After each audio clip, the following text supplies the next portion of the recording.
喺網上面睇到一啲21日減肥方法，咁所以今日呢係第1日，我就試下呢，睇下得唔得。就係呢，我嘅而家嘅體重，咁今日開始減肥，今日係第2日減肥，睇下呢，開始嗰陣時係幾多磅呢？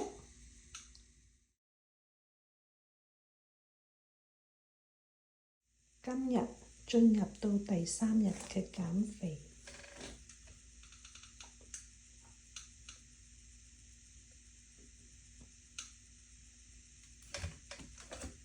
主要嘅糧食就係1餐1個饅頭，而家開始蒸㗎啦。每日早上呢，我都煲呢一個山藥紅棗薑片加呢個杞子湯飲。咁補下腸胃同埋呢幫助下減肥嘅。我嘅早餐煮好啦，而家開動。已經係最後1日食饅頭啦，我哋睇下而家幾多磅。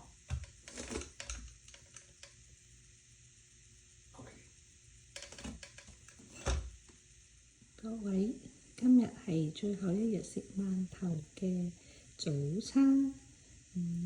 就係山藥紅棗薑水加呢個饅頭。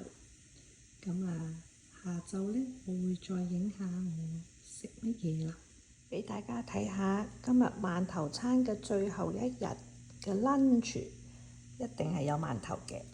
咁我加杯豆奶，咁有啲營養。